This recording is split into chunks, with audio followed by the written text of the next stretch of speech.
The billionaire CEO had everything money could buy, yet that afternoon, sitting alone beneath the warm golden lights of an elegant downtown restaurant, he was silently begging a stranger to save his life.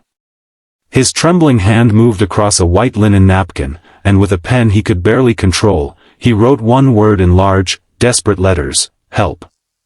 Then he folded the napkin beneath his palm and looked around the crowded restaurant, searching for someone, anyone, who might notice. Waiters moved between tables carrying expensive lunches, business executives laughed over champagne, and wealthy couples talked about vacations and investments. Nobody saw him.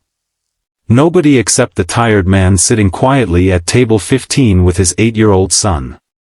Before we continue, if you believe kindness can change a life and that everyone deserves a second chance, please like this video, share it with someone who needs hope, leave a comment, and subscribe to Epic Story Hub.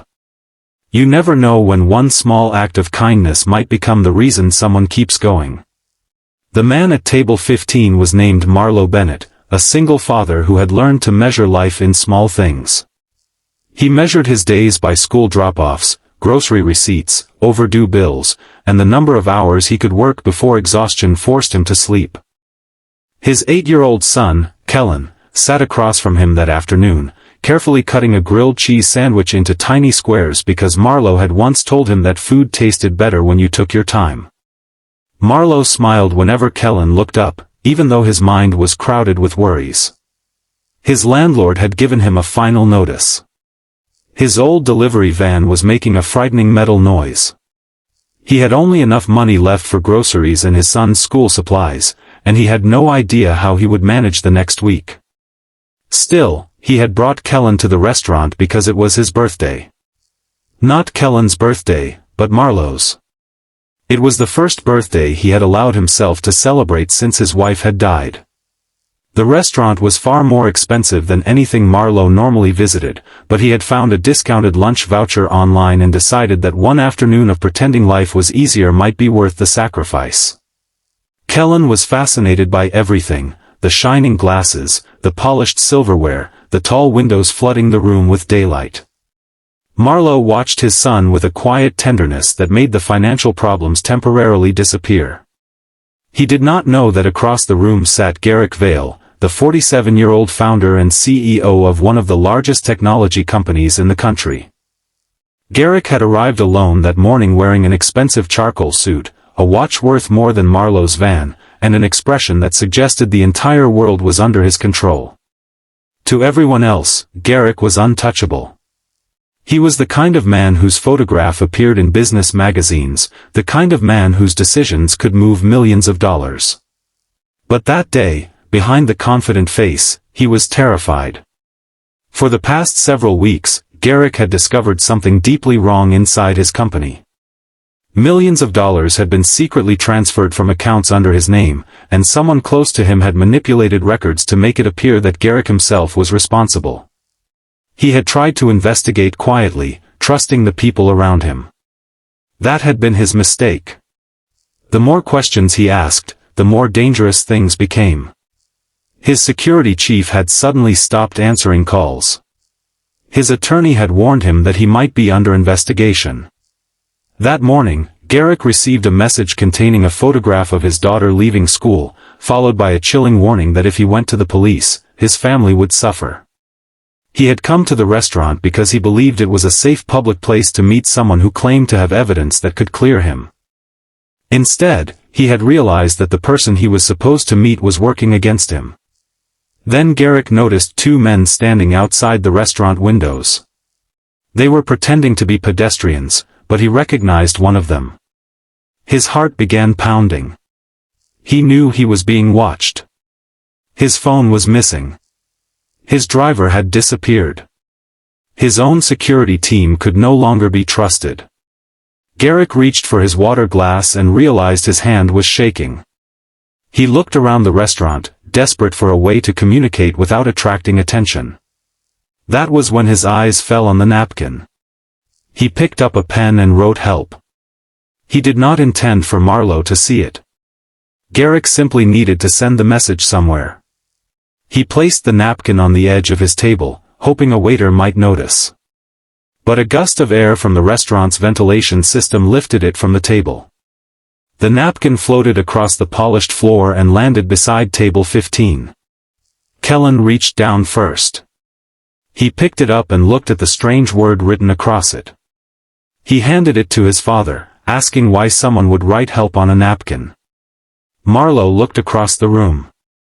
Garrick was staring directly at him. For a few seconds, neither man moved. Marlowe's instincts told him to stay out of trouble. He had a son to protect. He had no money, no powerful friends, and no idea who this stranger was. But then he remembered something his late wife, Sarah, had once told him during the hardest year of their marriage. She had said that being poor never gave them an excuse to become blind to someone else's suffering. Marlowe looked at the word again. Help. One simple word. One human being asking another human being not to look away. Marlowe stood up and walked toward Garrick's table. He did not ask questions loudly. He simply placed the napkin down and quietly told Garrick that if he really needed help, he should keep his eyes on Marlowe and say nothing. Garrick gave the smallest possible nod. Marlowe returned to table 15, took Kellen's hand, and pretended everything was normal. But his mind was racing. He noticed the two men outside. He noticed the nervous waiter. He noticed that Garrick kept glancing toward the restaurant's rear hallway. Marlowe understood that this was more serious than a rich man having a bad day. He quietly asked the restaurant manager if there was another exit. The manager hesitated, but after seeing Garrick's frightened expression, he pointed toward a service corridor leading into the kitchen. Marlowe made a decision that could have changed his life forever. He took Kellen to the restroom hallway, then returned alone toward Garrick's table. He told Garrick that there was a back exit through the kitchen and that he should leave when the restaurant became busy enough to provide cover. Garrick tried to give him money, but Marlowe refused. He told him that he wasn't helping him for money. He was helping because someone had asked for help. The escape almost failed. One of the men outside entered the restaurant and began scanning the tables. Garrick lowered his head. Marlowe immediately grabbed a menu and sat beside him, pretending they were old friends discussing business. The stranger walked past them, stopped, and looked directly at Garrick. Marlowe felt his heartbeat pounding against his ribs. Then Kellen suddenly appeared from the hallway carrying a small toy airplane. He climbed onto the empty chair beside Garrick and began talking excitedly about how his father had promised to build him a model airplane when they got home. The stranger lost interest and moved away. That tiny moment gave Garrick enough time to slip toward the kitchen. Marlowe followed several seconds later, guiding him through the service corridor and out into a busy side street. For the first time all afternoon, Garrick could breathe. But the story did not end there. The following morning, Marlowe woke to find his van missing from outside his apartment building. His landlord had changed the locks. His son was still asleep inside their neighbor's spare room, unaware that their entire life had been turned upside down overnight. Marlowe sat on the sidewalk holding the birthday card Kellen had made for him. He felt defeated. He had helped a stranger escape, and now he was the one who had nowhere to go. Then a black sedan stopped beside him. Garrick stepped out.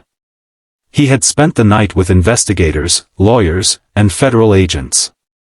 The evidence Marlowe had helped him preserve had led authorities to the people who had been stealing from his company and threatening his family. Garrick had discovered that his own chief financial officer had orchestrated the scheme with two members of his security team. They had planned to frame him, force him out of the company, and take control of several hidden accounts. Garrick had escaped because Marlowe saw a single word on a napkin. Garrick did not offer Marlowe charity. He offered him something better, a job, fair wages, and a chance to rebuild his life. Marlowe accepted only after Garrick promised that his work would be earned, not handed to him. Within months, Marlowe became part of a new security and employee support program Garrick created inside his company. His experience as a struggling father gave him an understanding that executives had never considered. The people at the bottom of an organization often noticed the problems everyone at the top ignored. Kellen's life changed too. He received a scholarship to a good school, but Marlowe made sure he understood that the scholarship was not a gift to be taken for granted. It was an opportunity to be honored. Every year on Marlowe's birthday, father and son returned to that same restaurant. They always asked for table 15. Years later, Garrick still kept the original napkin in a small wooden box on his desk. The ink had faded, but the word help remained visible. Whenever someone asked him about the most important moment of his career, he never mentioned the billions of dollars his company had earned or the awards displayed on his walls. He would point to the napkin and explain that the most valuable thing he ever received was not money, power, or success. It was a reminder that even the strongest-looking person in the room might secretly be fighting a battle no one can see. Marlowe eventually learned that the world had not been against him. Life had simply been waiting for him to discover how strong he could become. He had lost his wife, struggled to feed his son, nearly lost his home, and still found enough kindness inside himself to help a stranger. That one decision changed Garrick's life, but it changed Marlowe's too. Sometimes we imagine heroes wearing expensive suits, standing on stages, or commanding powerful companies. But sometimes a hero is just a tired father sitting at table 15, counting the last few dollars in his wallet while making sure his child gets the biggest piece of cake. Sometimes courage is not about fighting someone. Sometimes it is simply refusing to look away when another human being silently asks for help.